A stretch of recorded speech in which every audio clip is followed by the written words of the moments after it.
everybody. It is February 22nd, 10 a.m. in the morning on Thursday, 2024. Wow, it's almost like spring outside here. Yeah, let's hope we get to that lovely spring weather pretty soon. Let's see. All right, numbers real quick, everybody. We're going to talk about the flop. That is Madam Web. It's been out for about a week now. It's only done domestically $27,783,405. Internationally, $25,793,369 for a worldwide total of $53,576,776. What did it cost to make? Boy, that ain't good. Most of them do that first showing.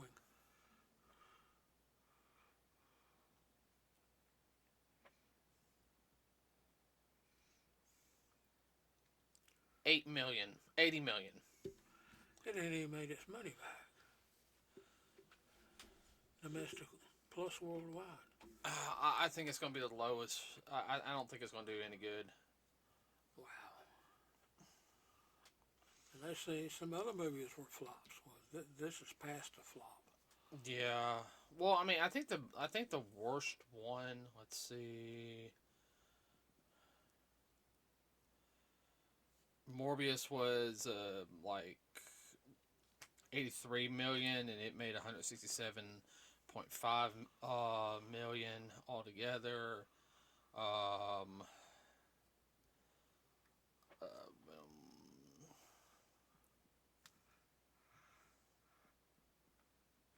Gonna run out of Rotten Tomatoes. it was 110 million for Venom 2. Box office it did 500. Yeah, Venom Let There Be Carnage did 506.9 million. Hmm. I mean that I think the Venom ones are probably the best selling ones. Now I had to agree. Venom 2 was not as good as Venom 1. I think they rushed the Production. well, there's certain parts that felt rushed and everything. I like Woody Harrelson and I like Carnage, but I wanted more Carnage in it. Mm-hmm. It felt like it really felt like they cut about 45 minutes out of the film. Could have. Or more. Yeah. Okay. Well, so this does not look good for Sony. Everybody. I mean they're supposed to have Craven. God, when is that one coming out? It's supposed to come out this year. August. Oh man, that's going to be a hard one. I mean, yeah, you're coming out a month after Deadpool, which is actually kind of a smart thing. Um, Yeah, but school's gonna be back in session for most people. yeah, most everyone's going to want to go see Deadpool. I mean, Yeah. I guarantee you that one's going to dominate the box office at least for Mm-hmm. about 2 months. Mm-hmm. Um, Depending on how good it is, everybody, we might go see it twice. We might go see it once in IMAX, and hey, let's go see it again and pick it apart.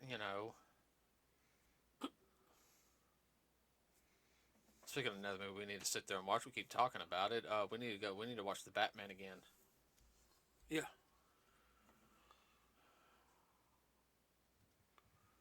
What? Oh, I know. We need to get Mom to watch it with us. She would probably like it.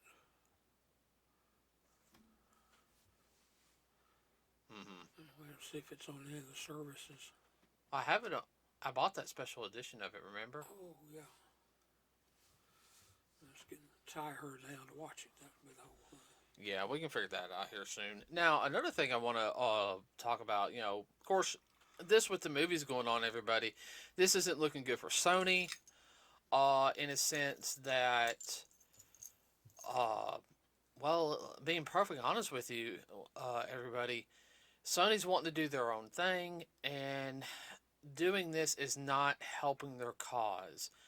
This feels like, from my understanding, they just kind of they're throwing a film out there so they can keep the licensing right to Spider-Man. Now, uh, This ain't the way to do it, though. no, no, it's not. I mean, I've heard it's bad. Like, I've heard people have gone out of the movie. I know there's a lot. I don't know if anybody's walked out of the movie, but I know some people have walked out of the movie like, I want my money back. They're not going to the theater, but they're calling Sony like with, hey, here's my ticket, reimburse my money. You know, I went and saw your crappy movie. Now Sony ain't gonna do this, but I mean, it's Bad PR. yeah, it really is. Supposedly, the story happens when Peter Parker is a baby. Now, I don't know if this is supposed to be the MCU Spider-Man, which is supposedly not in the MCU, or if this is the Andrew Garfield Spider-Man. Okay? Now, either way, it just doesn't, like, wait a minute. Y'all had spider powers, yet y'all are not mentioned in any of the other Spider. You're supposed to be in the same universe as like either Andrew Garfield Spider-Man, the Amazing Spider-Man movies, or Tom Holland's Spider-Man movies, the MCU ones. This doesn't make any sense. Who said it had to make sense? Oh, I know.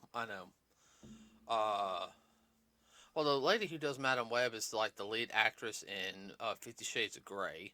So I hate saying it. I think she's going. I'm not saying she's probably not a good actress, but yeah, that movie's going to kind of hurt you for a while.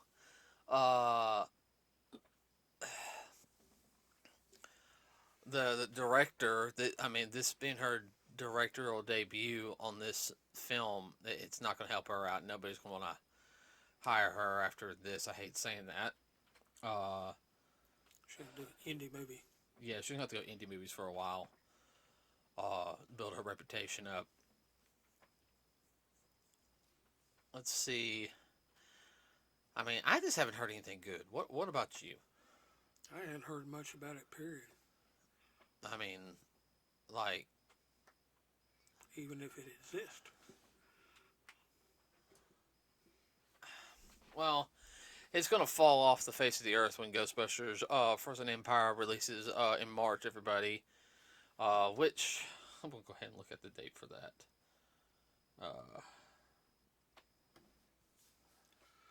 That's a big anticipated movie. March 22nd.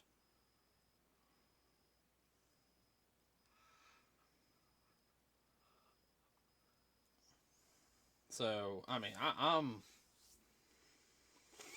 looking forward to it. If you guys have if you guys don't know anything, we are so looking forward to that film, and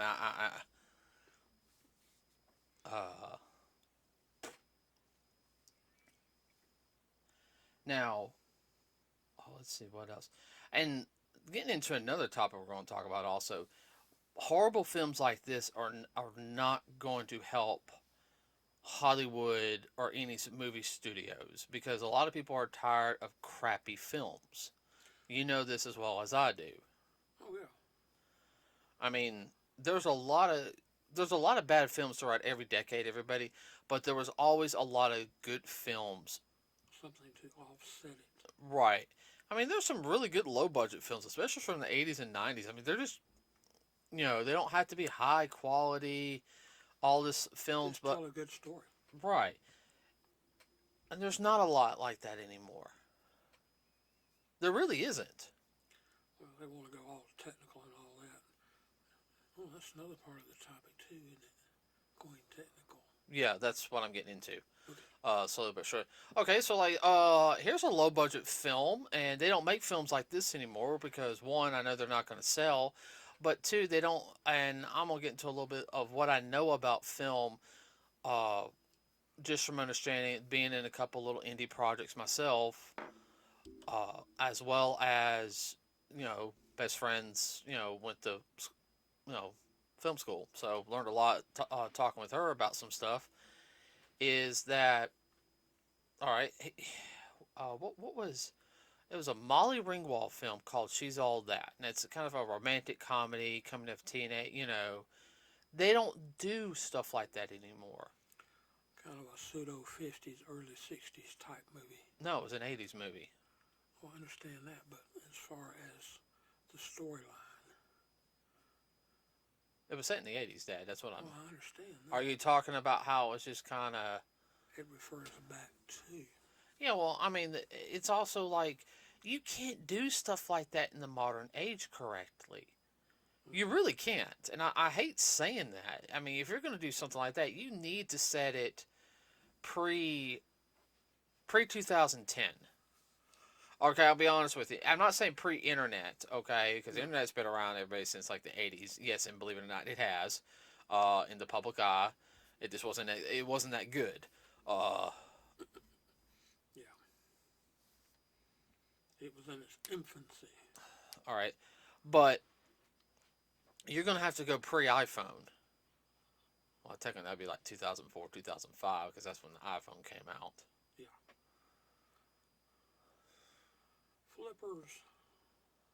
Yeah. Well, I mean, let's be honest. You know, ever since smartphones came out, things have changed dramatically.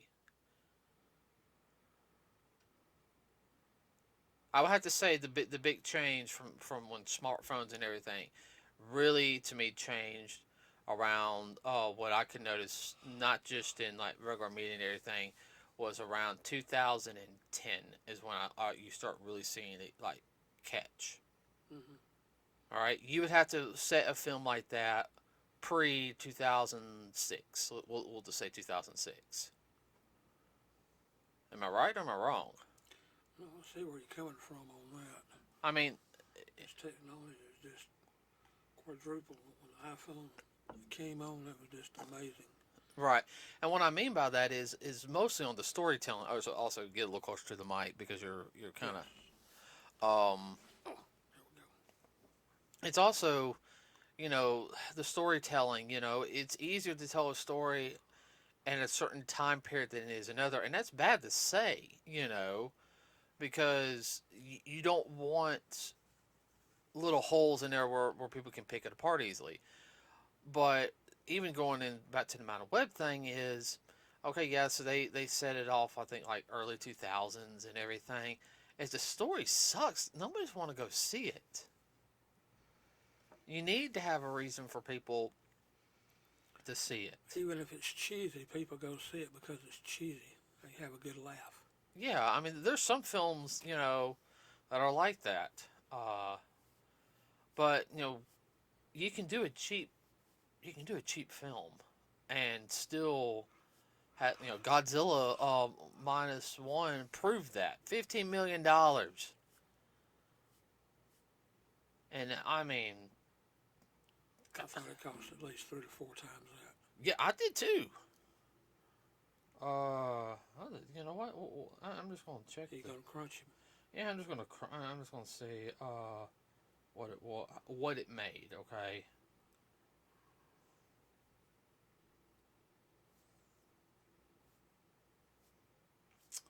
Worldwide total, Dad. Yeah. $106,722,608 on a $15 million budget. That's over 6 times what it cost to make it.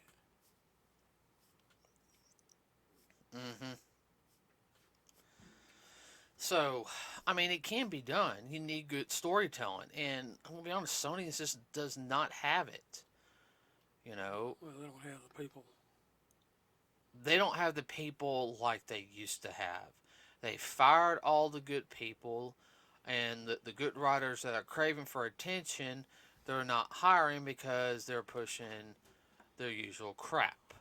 Like I sit there and said in the past podcast when I was talking about the agenda, and we have to meet this criteria, this criteria, this criteria. Instead of us, okay, can this person write a good story? I don't care where they're from. Can they write a good story? You know. It's all about the agenda. Yeah, and that's going to bring into this other topic, everybody, is, Oh boy. and I've looked at it, all right? Now, as everyone knows, AI technology has really advanced in the past 5 years. 5 years. Really, it's gone up really, really this past year. With AI art being one of the things, and and people can tell when it's AI art. Now I've messed with the AI art a little bit, everybody, just to throw things out there to try to get ideas for stuff. Okay, if you're using it for that aspect, especially if you're like trying to write a story or something, oh, I'm just gonna do this. I'm gonna say da da da da da. Okay, I kind of like that idea, but I'm gonna take this. I'm gonna put this and change it up. Okay, it's kind of like if you're in a room of writers and you're trying to bounce ideas off each other. I see it as a good tool for that. Uh, what about you?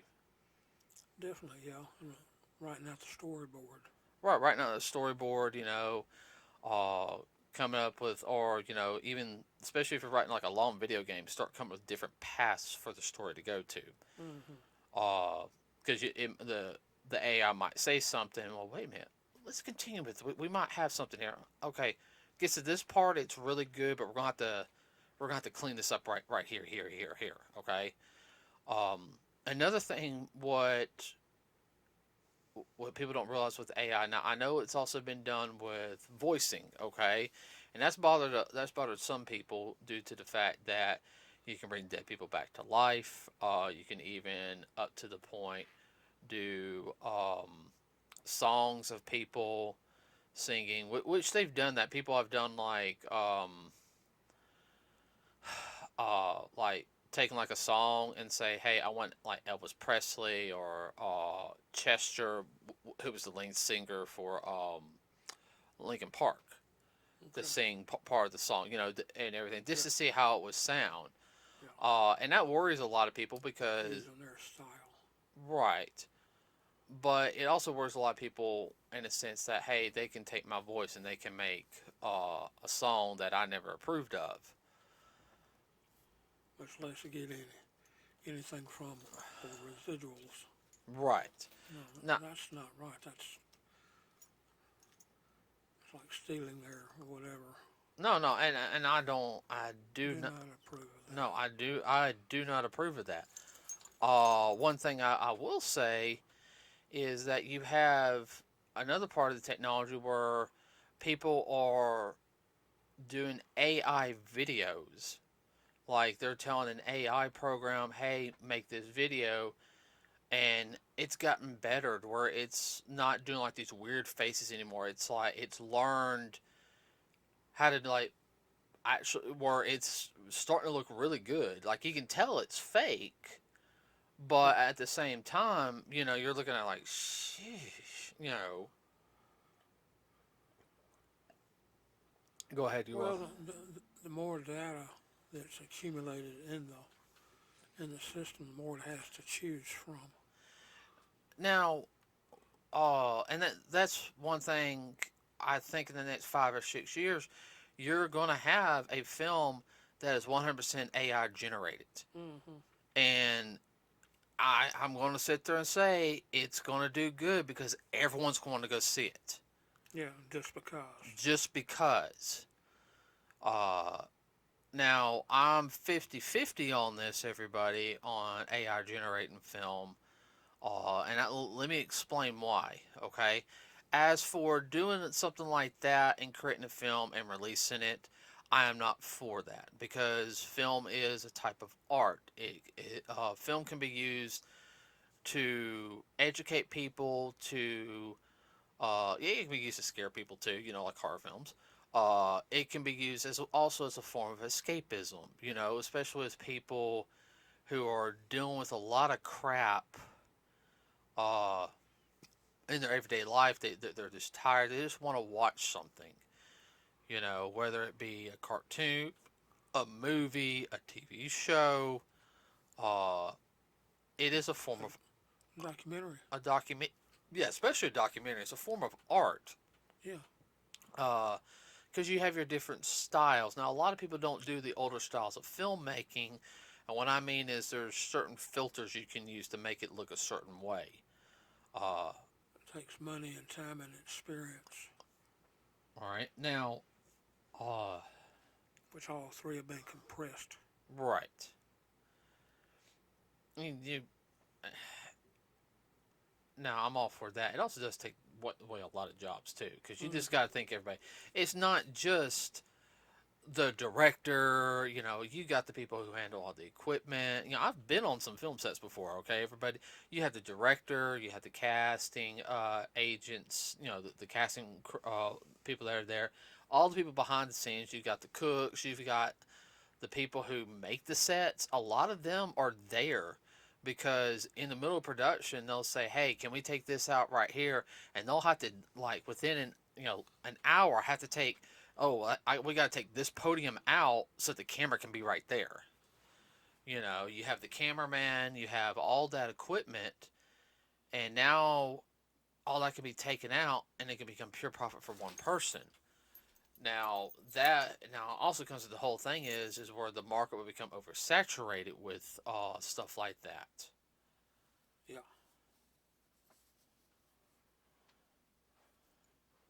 Which in turn is going to hurt the market, and you're not going to know what is traditional or not.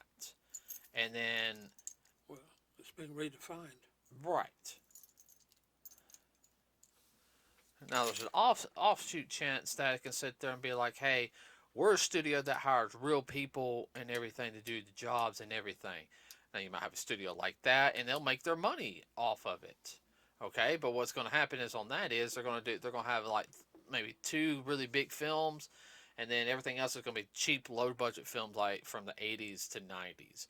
You guys got to understand there was a lot of really really cheap films that were made between the 80s and the 90s. Like between I'll have to say between the late 70s to like 95, there was a lot of B flick style movies that were made. C&D also. And believe it or not, I hate saying it, some of those films are actually really, really good. Yeah, some of them are about as bad as the B and C flicks of the late 40s and early 50s. Especially those popcorn sci-fi types. Oh, my word. Now, there's one or two that are really good. Yeah, but most of them, really, Oh, I know. what they were made for was for quote-unquote teenagers making out at the movie theater or the drive-in. Right. Now, my opinion on the AI, like making film and everything, like if I want to make a story, and I'm gonna use an example. I'm gonna use two. Here, I have a perfect example. Because there's been a couple of fan films that have been done by this with in animation, uh, done with Dragon Ball Z, for example. Mm-hmm. There's one. Let's see on top of my. I'm trying to think. Okay. Of course, you know there's the abridged version by Team Four Star, which takes the original animation. They add a couple of things here and there, like a little goofy stuff. Like like a Pokeball hitting somebody and making the character disappear, which takes some computer work. But they add their own dialogue, and I like it. I like Dragon Ball Z abridged. I wish they would came out with a season with the Boo Saga.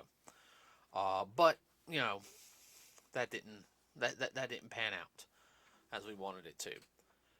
Now,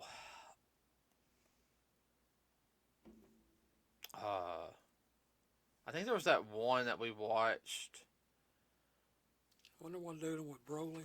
There was two. Well, there was two dealing with Broly. I made you watch that long one, which we watched after definitely after the Broly movie. Mm-hmm. It was made before the Broly movie came out, and it wasn't bad. It was It was different. it was different. And then there was the 2D animation one that we saw that it did have Broly in it. Everybody it came out it came out last year, and it had some of the original music from like Dragon Ball and Dragon Ball Z. It was supposed to be the end. Basically, I can tell you this right now, Dad, that was supposed to be the end of Dragon Ball, because Mm-hmm. the final arc in the original Dragon Ball series was like right there. Goku fights Chi Chi, and all this. The animation was done 2D, everybody, and it was good. I mean, it was like phenomenal good. Like, Surprisingly. I know people who do not like Dragon Ball, Dragon Ball Z. I showed it to them and said, "This is a fan animation," and they're like, "Holy crap! This is Really? this is fan animation." Like I had somebody sit there and say, okay, Dragon Ball Z was like this, I would watch it.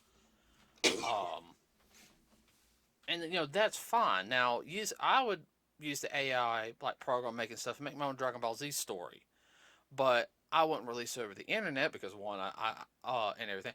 I would do it for myself only. Might show like you and everything else. Now, using the AI for that because you have a story that you want to tell or get out to where you can watch and you can enjoy, I I don't have an issue with that. What about you? No, I understand. But as for using it to like release like, oh, I'm going to do this AI and release this whole thing. No, I can't condone that. Just to make a buck. Just to make a buck or and everything. Now, using it for your own personal thing. Oh, well, yeah, I've made like 2 or 3 Dragon Ball fan films with this AI program, but I only show them at home. My friends come over, they watch it. It's for my own entertainment. That to me, I don't have an issue with. I mean, I know some people might think I'm being a hypocrite on that, but that's just me. Well, they're mad because you didn't put it out there. I ain't gonna put it like I'm sorry. If I do my own Dragon Ball story, that Dragon Ball story is for us only and a couple other people to watch Right. and everything. Now, unless Toy and all them hear about it and it's like, hey, let us see it. Okay, we like your story. We're going to take it. Can we take this story and make something out of it? And if they sit there and say, but we're going to do it in the traditional, we're going to do it in this animation instead. We're going to tweak it. I just sit there and say, hey, look, it's y'all's property and everything. You want to do it's fine. I'm keeping the original for myself. I'll give you a copy. Y'all do what you want. I just want a little bit of credit from it, for the basis of the storyline. I like a little bit of royalty from it. I wouldn't. I mean, I know You some. wouldn't hold them up. No. Okay. And because when I'm not greedy, I mean, they're like, okay, we'll give you $1 million. Okay, that's fine. And I want my name on the credits. And a lot of people settle for a whole heck of a lot less than that. I mean, I was just throwing a number out there. I know.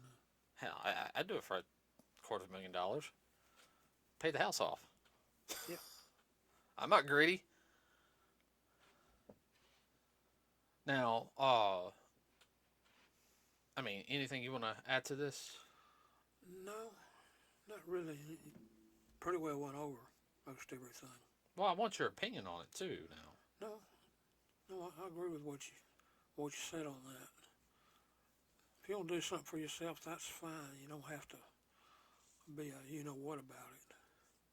so you would be okay if somebody used like AI art to make an AI art for themselves, maybe like for an idea or something, or even like the video thing. Like, okay, I made this whole really cool Naruto, like original Naruto story, and it uses like the all this and everything, but I just did it for me because this is a story I always want to see for Naruto instead. But they don't release it and they keep it for themselves. So there's no problem with that. It's just like people draw pictures all the time of whatever. Okay, all right, It's the same concept. okay, They don't put it out there because it's for them. because it's for them. But if they want to put it out there, they need to get back with the right people and whatnot, and then they hash it out. Who's going to get what and how much? Mm-hmm. Like I said, it can be a very slippery slope at the same time. Right.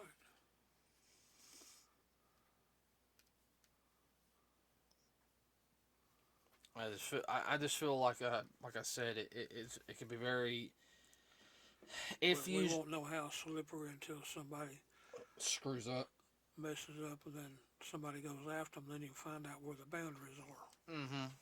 Mm-hmm. Okay, everybody, that's it for today. If you saw Madam Web, I want to hear in the comment section what you thought of it. Also, tell me what you think about the AI topic for today. We talked about. I really want to get some more input on this because as content creator, don't do this for a living. I wish we could, but also as somebody who likes the entertainment industry, it does bring me a lot of a lot of joy. Helps me, especially when I get off work. Everybody like, I go to my lunch and I'll listen to stuff, and it helps me relax, decompress, because I can't work out right before I go back to work because my job can be a little physical at times. Look at all those waters around. Oh, understand. Uh, so I like to hear everyone else's thought on it. So with that said, everybody, we will see you next week with another topic. Hope you have a fun rest of your day, and we are out.